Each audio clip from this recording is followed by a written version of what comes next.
Hi மக்களே, welcome to கைப்பிள்ளை kitchen. நம்ம என்ன பார்க்க போகிறோம்னா இப்போ சிக்கன் 65 பார்க்க போகிறோம். நம்மளோட வீட்டிலே தயாரித்தா ஓன் மசாலா கொண்டு இப்போ வந்து லைட்டாக ஒரு முட்டை ஒன்று ஊற்றிக்கிட்டேன். முட்டை ஊற்றிட்டு லைட்டாக நல்லா கலக்கிட்டேன். ஓகே மக்களே, முட்டை ஊற்றியாச்சு. இப்போ வந்து நம்ம வீட்டில் தயாரித்தா ஓன் மசாலா வச்சுருக்கோம்.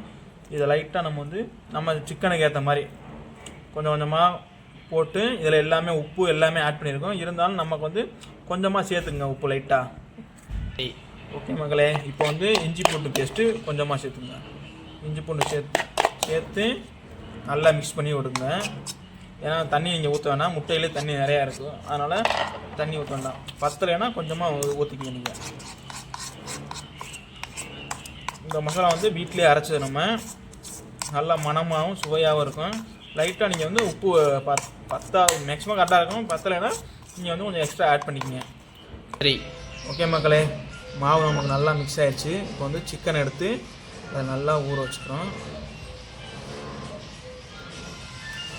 நீங்கள் பார்க்குற கலரே பார்த்தீங்கன்னா எப்படின்னு தெரியும், அவ்வளோ ஒரு அருமையாக இருக்கும் கலரு. எல்லாத்தையும் எடுத்து தனியாக வச்சுக்கலாம். இல்லைன்னா கொஞ்சம் ஒரு 10 நிமிஷம் 15 நிமிஷம் ஊற போட்டுக்குங்க. நான் உப்பு லைட்டாக ஆட் பண்ணிக்கிட்டேன். உங்களுக்கு தேவைன்னா நீங்கள் ஆட் பண்ணிக்கங்க. ஏன்னா அது ஓன் மசாலா எப்படி ட்ரை பண்ணுறதுன்னு நான் ஒரு நாள் உங்களுக்கு ஒரு வீடியோ ஒன்று போடுறேன்.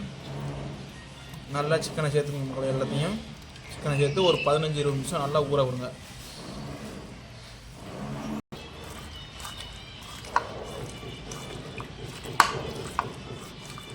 ஓகே மக்களே, எண்ணெய் ஊற்றியாச்சு, எண்ணெய் காஞ்சு வந்துருச்சு. இப்போ வந்து சிக்கனை வந்து ஒவ்வொன்றா எடுத்துக்கணும். நீங்கள் முட்டை சேர்த்துக்கிறதுனால உங்களுக்கு மாவு எண்ணெய் பிரியாது. நான் வேறு எதுவும் சேர்க்கல, தண்ணியெல்லாம் சேர்க்கவே இல்லை எதுவுமே.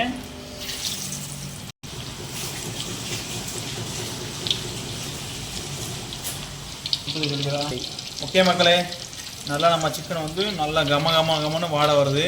நம்ம ஓன் பொடி மசாலா தான், வீட்டு மசாலா தான். பாருங்கள் எப்படி இருக்குது, நீங்களே பாருங்கள், அருமையாக இருக்குது சிக்கன் 65. ஓகே மக்களே, நம்ம சேனலை சப்ஸ்கிரைப் பண்ணுங்கள், லைக் பண்ணுங்கள், ஷேர் பண்ணுங்கள். ஓகே மக்களே, ரொம்ப நன்றி.